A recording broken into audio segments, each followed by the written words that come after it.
Dr. Christopher Barker, and welcome to Holding Space with Dr. Christopher Barker. Remember that you can hit like and subscribe if you want to keep getting these broadcasts. Hopefully you will enjoy these. I talk about psychological topics because I am a psychologist for over 20 years, and I have seen a wide range of issues, and I'm trying to spread some general knowledge about what we do and how we do it, and some questions you may have about different types of issues, disorders, things we encounter on a daily basis. But I'm going to do something a little bit different today. We talk about disorders, and there is something called a Cassandra syndrome. It's a type of relationship trauma that some experts place in the category of complex PTSD, symptoms of anxiety, anger, hypervigilance, and dissociation that aren't a result of a single traumatic event like most complex PTSD. Rather, they stem from an ongoing lack of intimacy in a relationship, social connection, emotional deprivation, and disharmonious relationship. A lot of people say it is because they're in a relationship with neurodiverse men, but that is a syndrome, and you can read about that on your own. We're here to talk about something a little bit different today. I refer to something called the Cassandra Dilemma. Now, this is something that therapists encounter, and people often ask me, what's the hardest part of being a therapist? Is it listening to everyone's troubles every day and taking it home with you? And no, I'm able to deal with that. That's okay. I can do that. Is it that you're having to work long hours? Yes, of course. That's not great. But probably the hardest part is, again, I may have coined the term Cassandra Dilemma. I would like to take credit for it, but I don't think I did. But it certainly applies. What is this? Okay, Cassandra she was sometimes listed as an ordinary mortal woman. Sometimes she's listed as a Trojan priestess, sometimes as a Trojan princess, daughter of King Priam and Queen Hecuba of Troy. She, through no particular fault of her own, the god Apollo fell in love with her. And as they sometimes do when Greek gods and Roman gods fell in love with a mortal, they gave her a gift. She was given the gift of prophecy. She could foresee what was coming. And obviously, when it came to Troy, this was something that really was an issue. We all know about the Trojan horse. But she said that she would love Apollo, and later Apollo started wanting more from her in a physical sense, and she backed out of the bargain and said gods were not allowed to take back gifts. Also, maybe he did it just from meanness, but although he had given her the gift of prophecy to compensate himself for not being able to get the gift of physical love, he cursed her with the fact that no one would believe anything she said. So she could prophesy anything she was going to want to. She could see the future quite clearly.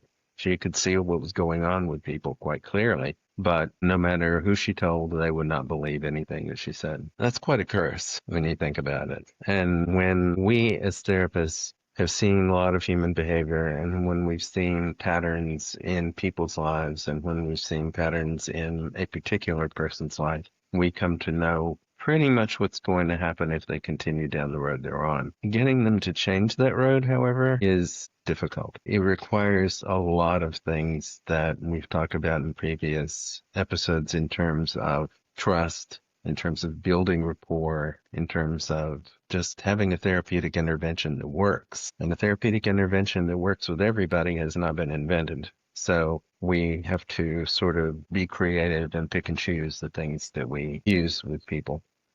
But it's kind of, it's almost if you can envision a cartoon like the Roadrunner holding up the sign saying bye as Wile E. Coyote drives off a cliff. Sometimes it feels like people are just going to keep walking down the same road. They're going to keep walking down the same path.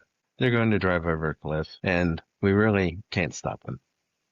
And a lot of times it's not a good idea to interject our opinion and our prophecy, because we could be wrong. But a lot of times too, we know from knowing the person exactly where this is going to go. And if it comes down to repeating a dangerous relationship or repeating a dangerous pattern of behavior or going down a road towards something that's going to be stressful, and we know that it's going to be stressful for them, we can say, is there something else we can do? We can say, we've been through this before. You kind of know where this is going to turn out. But due to intermittent reinforcement or just the fact that people get an idea in their head of how something's going to work, whether it really does work or not, we can't make them change it. We can introduce the idea, and sometimes after a few failures, people come up with this as though they've never heard this idea before, a method of changing their behaviors and changing their lives. And basically, they're repeating the very same thing that we've told them, but it comes out as, hey, I just came up with this great idea. And we have to say,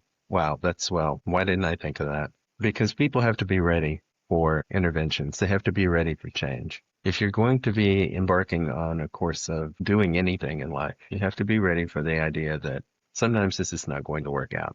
And most of us can handle that okay, but sometimes it leads us into dangerous territories. Relationships, abuse, drug and alcohol use, conflicts with people. A lot of the things that we carry around as ways of dealing with people are ideas that we've come up with that at some point have worked, but they don't always work. And sometimes they work very badly. But nonetheless, we held on to them because of those few times that they've worked. They worked really well. We just can't really count on the idea that this is going to be something that's going to continue to work.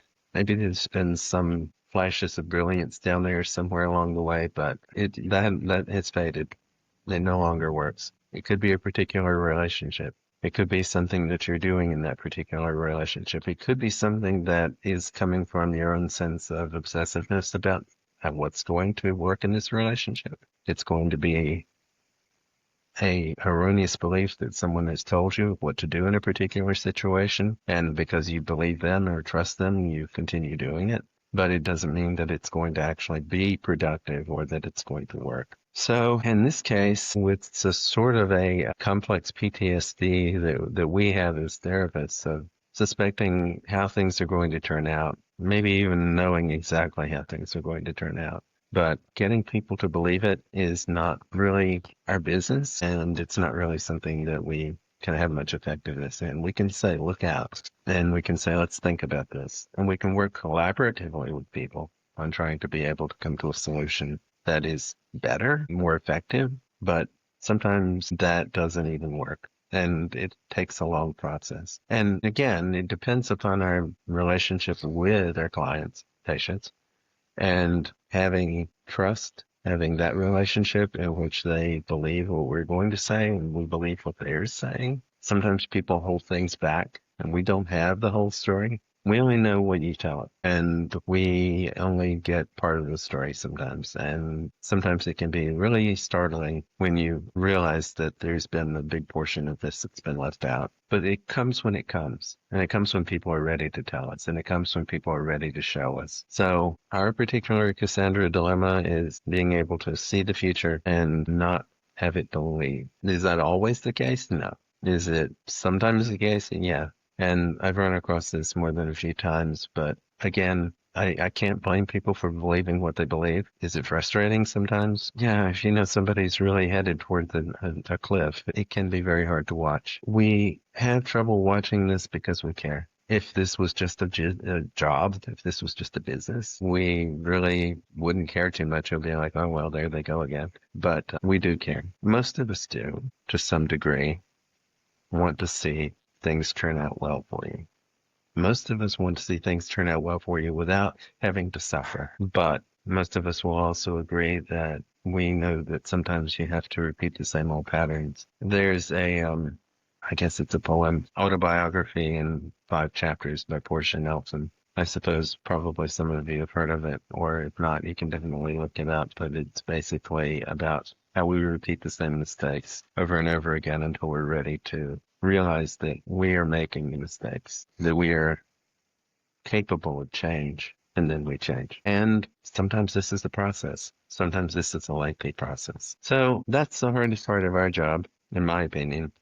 It's not necessarily the hardest part of other people's jobs, but it is particularly the job of a therapist to do our best and to try and provide an option for change, a road to change. And it is up to our clients, patient, to make the change. It's up to you to make the changes in your own life. And sometimes you have to be your own Cassandra, and you can realize what's going on and how it's probably going to turn out, but you're not really entirely sure, and let's give this one more try.